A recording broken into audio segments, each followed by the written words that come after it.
Nung si Jesus ay muling nabuhay, siya'y umupo sa kanang trono ng Diyos. Siya'y umupo sa kanang trono ng Diyos. Buhay na buhay siya. Kaya yung turo na hindi naman daw siya pinako sa krus, mali. Na si Jesus daw ay hindi na buhay, mali. Na si Jesus ay propeta lang, mali. Because He is more than human being, because He is more than a prophet. He is God na nagkatawang tao at umupo sa kanang trono ng Diyos. It's a miracle upon us na patawarin tayo sa ating mga kasamaan, sa ating kamalian, na tayo hinandaan ng buhay na walang hanggan, mga kasama niya, sa kanyang hinahandang bagong langit at bagong lupa. The kingdom of God is not on this world. Kasi sabi niya, dahil kung ito ang aking kaharian, pinagtanggol na sana ako ng aking mga sundalo. It is clear this world will be changed. This is not His kingdom. The kingdom of God is in you. Nasa puso nyo, sabi ng Panginoon. Nagsisimula na sa buhay nyo. Yan ang kingdom of God. Even the church, this is not the kingdom of God. This is not the kingdom of God. This is only an assembly. Magsama-sama tayo upang patuloy na magpalakasan, makinig ng kanyang salita, maghintay sa kanya. Kung bakit ay ibang tao, ito pa ang ginagawang kingdom of God. Hindi po nagpaparami, nagpapaganda, nagpapabonggaan. Hindi ganyan ang church. Church is individual growth sa atin. Kaya, ang real identity natin, hindi yung kung sino ka. Ang real identity natin talaga, kung sino ang Diyos sa buhay natin. Because He is King. King heaven and King in our heart. Kaya, huwag niyong pagmatigasin ang inyong puso sa gusto niyo. Sundin niyo ang Diyos. Huwag niyong pagmatigasin ang puso niyo sa mga pangarap niyo. Huwag niyong pagmatigasin ang inyong puso sa galing niyo. Huwag niyong pagmatigasin ang inyong puso sa mga plano niyo. You have to lie low before the King. Maging mababa ka sa harap ng hari. And the kingdom is in your heart. Yan ang kingdom. Kaya yung iba, akala nilang kingdom dito sa world. Kaya inaalis nila ang ibang turo. Hindi na babalik si Jesus. Narito, magpakano kayo. Susunod ang Espiritu sa... Maling turo yun eh. You have to be humble before God because He is King in your life. Lagi niyong isipin kung sino ang Diyos sa buhay niyo, ha? Huwag niyong itaas ang inyong sarili. Kasi may isang Diyos, may isang tagapamagitan, may isang tagapagligtas, at yan ay nasa puso niyo. At kaya sa kanang trono ng Diyos at nagahari din sa puso niyo. So, Jesus Christ at the same time is in the right hand of God. Marami actually, pero ito pinili ko lang. Na si Jesus talaga buhay, nasa kanang trono ng Diyos. At sino siya para umupo sa kanang trono ng Diyos?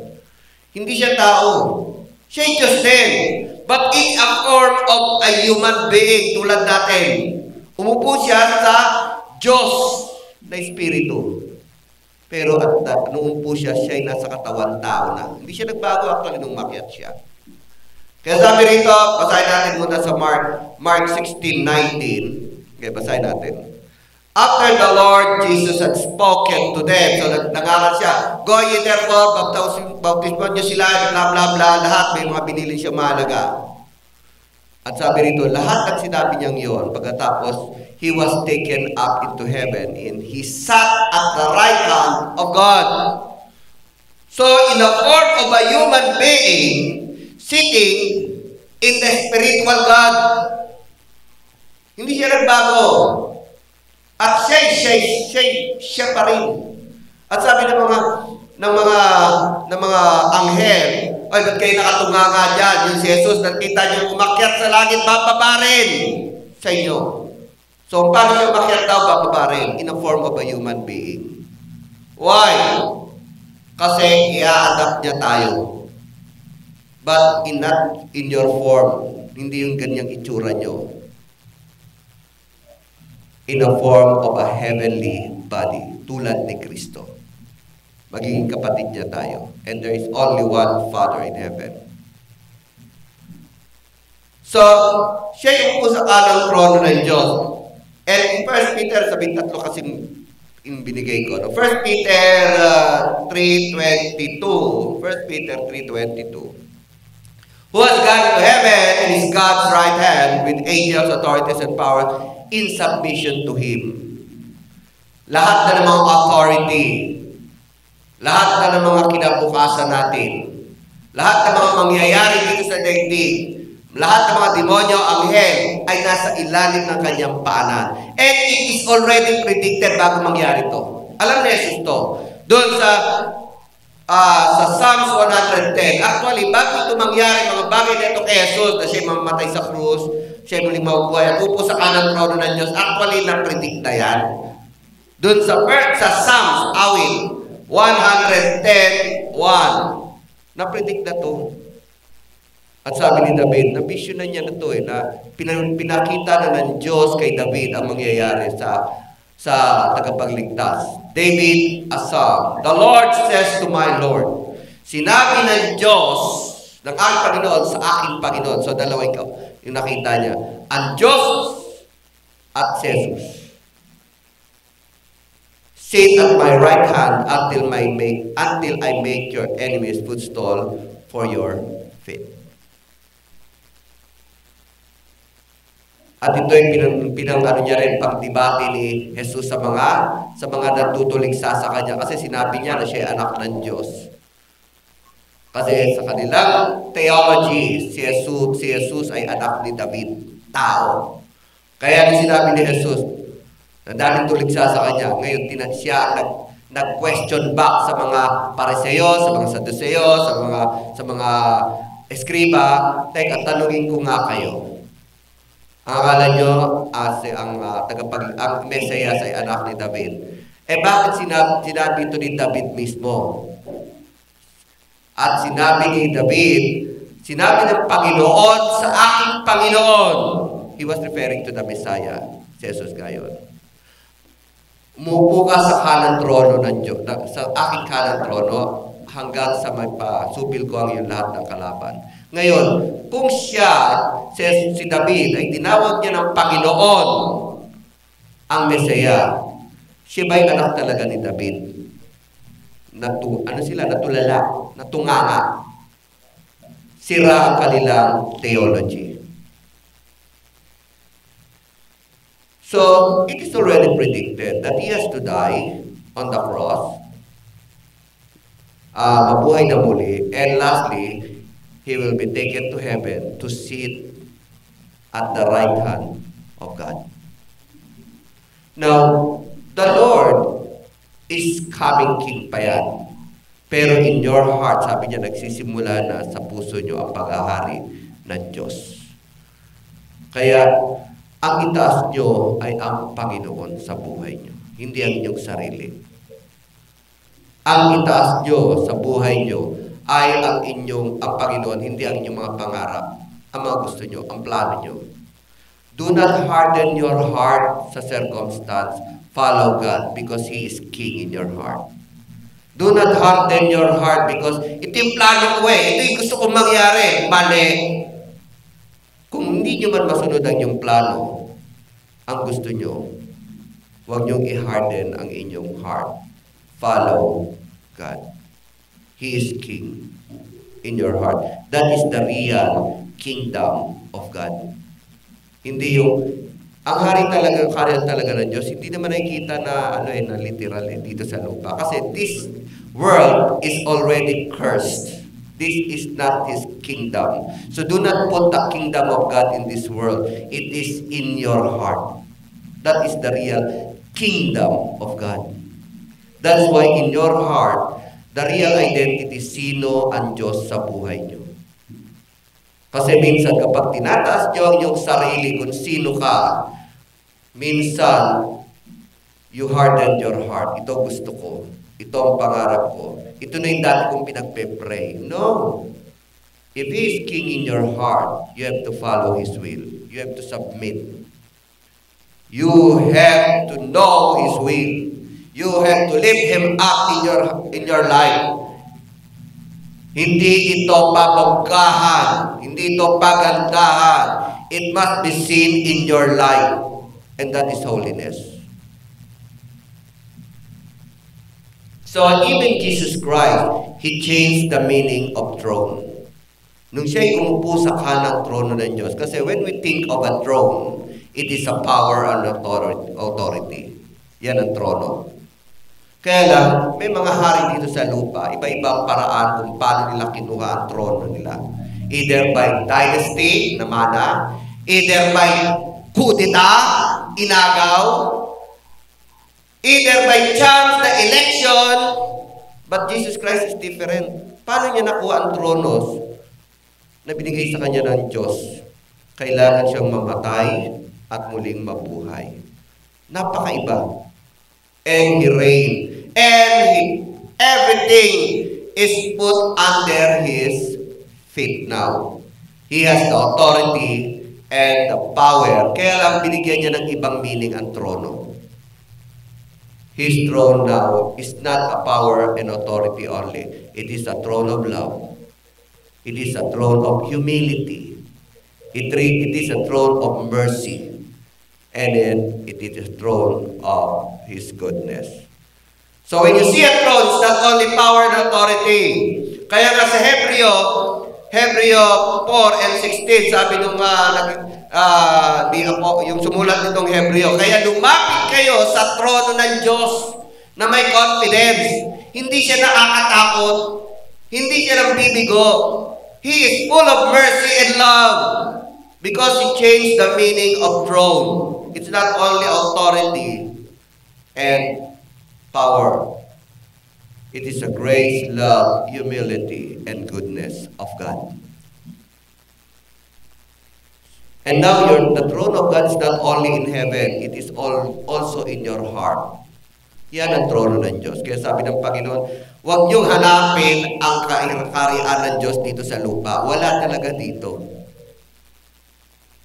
Pag ginagawang kaharian dito ang church, hindi. Even the church is not the kingdom of God. Nagsisimula ang kaharian ng Diyos sa inyong puso. You are the kingdom of God. So be humble. Huwag kayong magmatigas ng puso. Kung mabiguman kayo, soften your heart.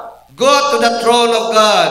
Kung kayo man ay may gusto at kung mahirap ang sitwasyon, go to the throne of God. Ask Him what is His will. Kung kayo man ay may mga pangarap, you have to submit it under the feet of God. Submit it. He is the King in your life. Naghaharap siya sa inyo. So Jesus has to die and resurrect to claim His authority, and He gave a different meaning to the throne. So Jesus has to die.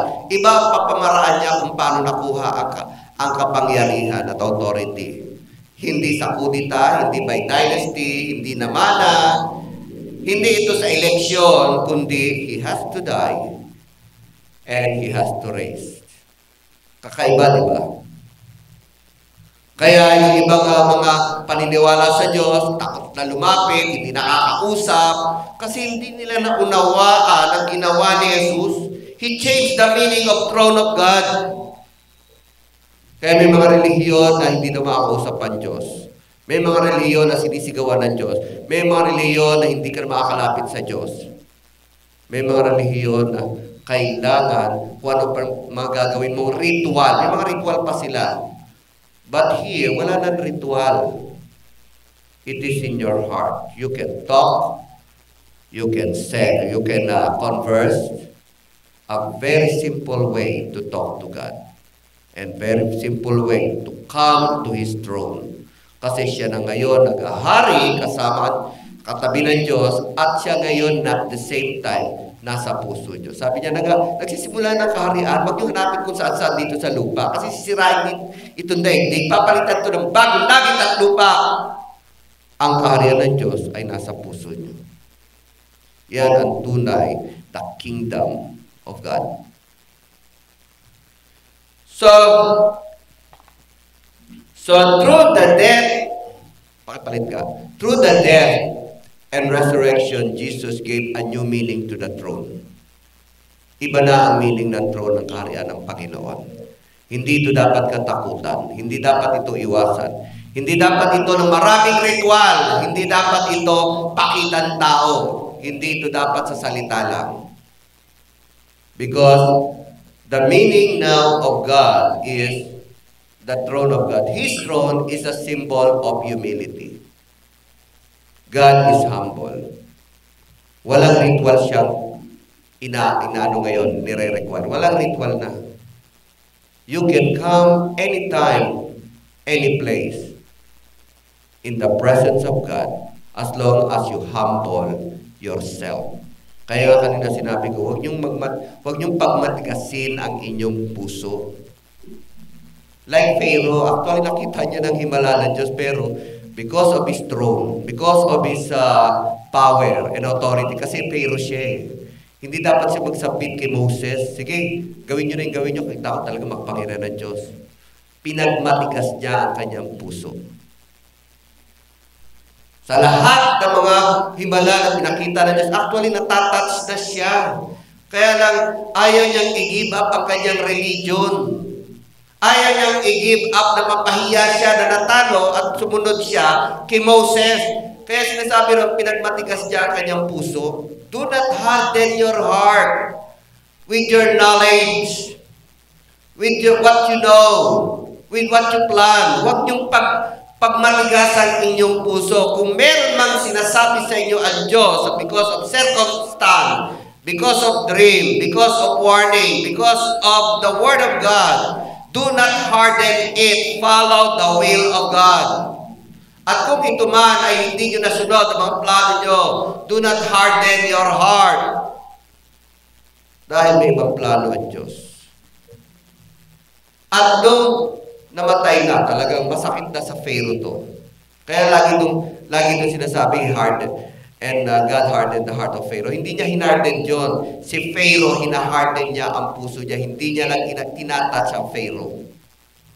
Ayaw niyang itouch ang puso ni Pharaoh. Pero si Pharaoh, kahit na-convicted na siya, nakukonvict na talaga, he hardened his heart because of his power, because of his authority, because of his knowledge of his religion. Pero nung namatay na ang kanyang anak, yun talagang na siya, natunaw. May Diyos talaga kayong totoo na nagbibigay buhay at bumabawi ng buhay.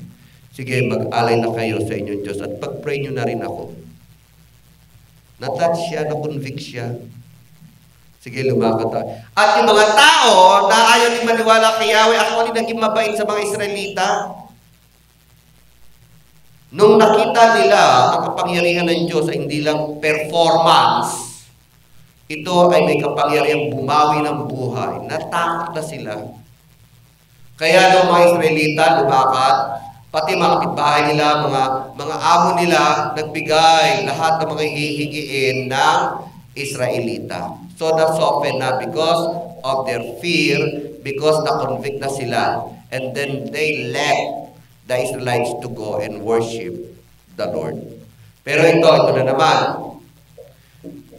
Nung umalis na, actually na-convict na sila eh. No? Na-realize nila ang kapangyarihan ng Diyos. Naniwala na sa kay Yahweh. At nung nawala na kanilang katulong, ang kanilang mga taga-alaga ng hayop, nawala na yung mga karpintero nila, mga katulong nila, nang hinayang sila. So they hardened their heart kasi nang hinayang sila. Huwag niyong hayaan ang puso niyo na maging matigas because nang hinayang kayo. Because it would touch your pride. Because it would make you humble. Huwag niyong i-harden ang inyong puso. Follow the King in your heart. Sundin niyo ang hari sa puso niyo. Kaya yung Pharaoh, kasama yung mga ministro at pati yung mga mamayan, sayang, nang hinayang sila. Sometimes, hinaharden natin ang puso natin kasi nanghihinayang tayo. Naiinis tayo. Nagagalit tayo. Gusto natin mag-fight back. And I experienced that. May isa akong pastor na kinainisan. Para bang may spiritual hawak na akong bomba eh. Gusto ko na talagang magpasabog ng bomba. Pero, yes, nainis ako talaga. Alam mo, kahit pastor, nag-aaway-aaway yan eh. No? And I felt it is a spiritual bomb. Gusto ko siyang tawagan. Pero naglayo ako. Hindi ko hinarden ang puso ko. So be careful. Do not harden your heart. Let the Lord work in your life. Alam nyo, hindi ko ginawa yung gusto kong gawin. Dahil sa sama ng loob ko sa taong yon.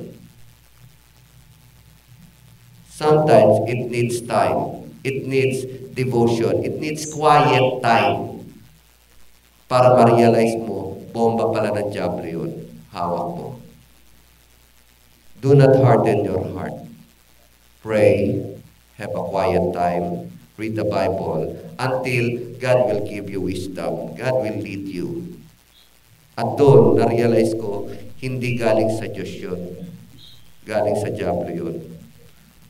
And then, wala na yung galit ko, nabuksan ang aking isipan, and I humble myself. And what is important sa nangyaring yun, hindi nasira ang aming relasyon. Sometimes, hinaharden natin ang puso natin because of our pride. Because of our what we know. Ito alam ko eh. Ito yung theology ko eh. Ito yung pinag-aralan ko eh. Sometimes we harden our heart. Kasi nanghihinayang tayo tulad ng mga Israelita. Huwag kayong maghinayang. Basta ginawa niyo sa Panginoon Diyos yan, ang Diyos ang kikilos at magpapala sa inyo. At magbabalik ng lahat ng yun. Minsan hinaharden natin ang ating puso because sa sama ng loob. Huwag kayong magtanim ng sama ng loob. Remember, the King is in your heart. That is the real meaning of the kingdom of God in this world. Naghahari siya, tapos paghariin mo yung galit mo. Naghahari siya, tapos paghariin mo yung kayabangan mo. Naghahari siya, tapos paghariin mo yung sarili mo. Pagungunahan mo siya, yung gusto mo. Kung siya ay hari talaga, alam mo namang lahat ay under sa kanya. Alam niya ang pinakamabuti sa inyo. Alam niya ang pinakamaganda sa inyo. Better to come in the throne of God. Wala nang ritual. Just come into the throne of God. So, it is a throne, a symbol of humility. Huwag kayong maging mayabang. Huwag niyong itaas ang inyong sarili. Itaas niyo ang Diyos. Itaas natin ang Panginoon. His throne is a symbol of love. Kaya ito'y puno ng pag-ibig. Hindi siya nag-re-reject ng mga lumalapit sa Kanya. Kahit kayo nagkasala, huwag niyo naman ulit-ulitin ang kasalanan. Niloloko niyo na lang ang Diyos. Pero kahit kayo nagkasala, lumapit lang kayo, humingi ng tawad. Pero huwag niyo nang uulitin. Kasi ang bilin ng Diyos, baka mas masama pa ang mangyari sa'yo. Alam niyo ba, ang kasalanan ay spiritual sickness. Spiritual sickness yan. Kapag kayo nagkasala, may mangyayari at may mangyayari sa inyo. Hindi pa lang nagmamanifest sa physical, but later, magmamanifest yan sa circumstance, no? Sa isipan mo, sa relasyon mo. Later yan, later. Kasi you sin. Kaya better not to sin again. At ang bilin ng Diyos, and then later on, sa iyong physical na katawan, magmamanifest yan. Kaya bilin ng Diyos, kapag ikaw pinatawad ng Diyos, huwag ka na uli gagawa ng kasalanan. Kasi baka mas masama ang mangyari sa'yo. Talagang, sin is not a concept. Sin is not a psychology. Sin is not just a saying. Sin is reality spiritually. It is a sickness of your spirit. Spiritual sickness yan. So, since God is love, patatawarin ka talaga ng Panginoon, pero huwag mo nang ulit-ulitin. And His throne is a symbol of mercy. Yun na nga yun dito sa Hebreo. Lumapit lagi kayo. May awa ang Diyos. Siya ay nagbibigay ng magandang bagay. Naawa sa buhay natin. Kung ang mga magulang natin, kapatid natin, naawa sa atin, ang pastor natin, naawa sa atin. How much more ang Diyos? Siya'y namatay para sa inyo dahil nga sa awat pag-ibig niya. How much more sa everyday living natin? God is merciful and His throne is a symbol of goodness. Wala nang pinakamabuti dito na nabubuhay kundi ang Diyos. Asahan niyo ang lahat ng bagay kapag sumusunod kayo sa Kanya. Puro kagandahan lamang. And prostration is not prostration. It might be a direction. Dinadirect lang kayo sa tamang bagay na nilaan na sa inyo ng Panginoon. That's why, okay, ang sabi sa Hebrew 4:16, pakibasa natin. Lastly, Hebrew 4:16. Now God changed the meaning of throne. It's not only the power and authority. It is the throne of love, throne of humility, throne of mercy, and throne of goodness. Sabi dun sa Hebreo.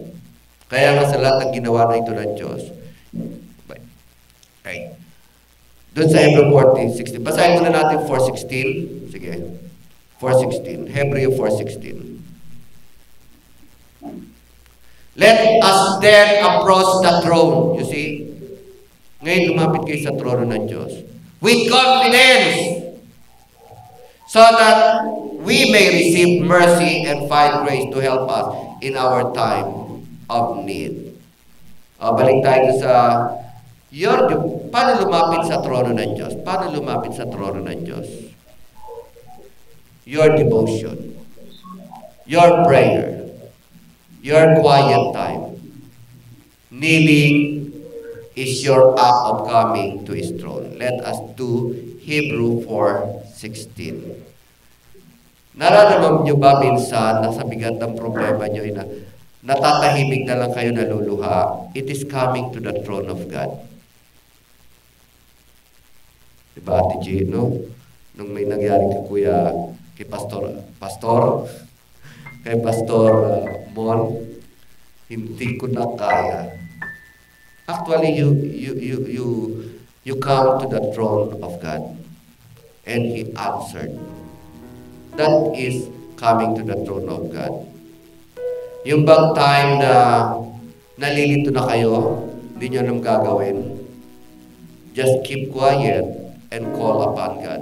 That is coming to the throne of God. Yung pagising nyo, ang una kagad naramdaman nyo, Lord, thank you, ganda ng panahon.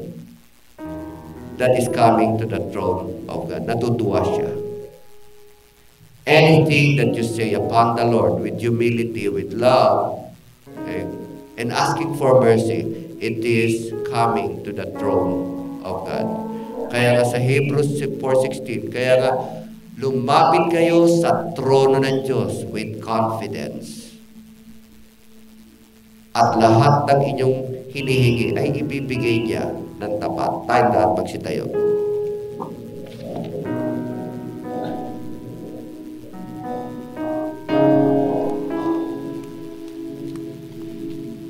Praise God. Coming to the throne of God, hindi lang itong pagtitipo natin. Mamaya, sa inyong pag-uwi, you are facing the throne of God in your room. You are facing the throne of God sa inyong mga sasalas. O maaaring sumasakay kayo, in your heart, you are talking to God. The throne of God is before you to listen to you. Panginoon, salamat, Lord. Kung naibigay niyo ang buhay niyo sa amin, napakasimpleng bagay, Panginoon. Ibigay niyo ang mga maliit na bagay na hinihingi namin. You are merciful. You are good. You are full of love. And you are humble, Lord God, to grant all our desires para sa inyo. Lord, kung kami nagkukulang, nagkakamali, patawad. Linisin niyo kami ng inyong banal na dugo at patuloy niyo kami, Lord God. Subaybayan, punuin na inyong presensya. Bigyan, Lord God, ng grasya, Panginoon. At makita namin ang inyong kagandahan, Panginoon. Mabuhay kami, Lord God, kasama kayo. Ipagmamalaki namin kung sino kayo sa aming buhay. Maraming salamat, Panginoon. Taas po natin ating kamay. Ang Diyos na puno ng pag-ibig, awa, at pagpapala ang manahan sa inyo sa pangalan ni Jesus. Amen. Amen. God bless you.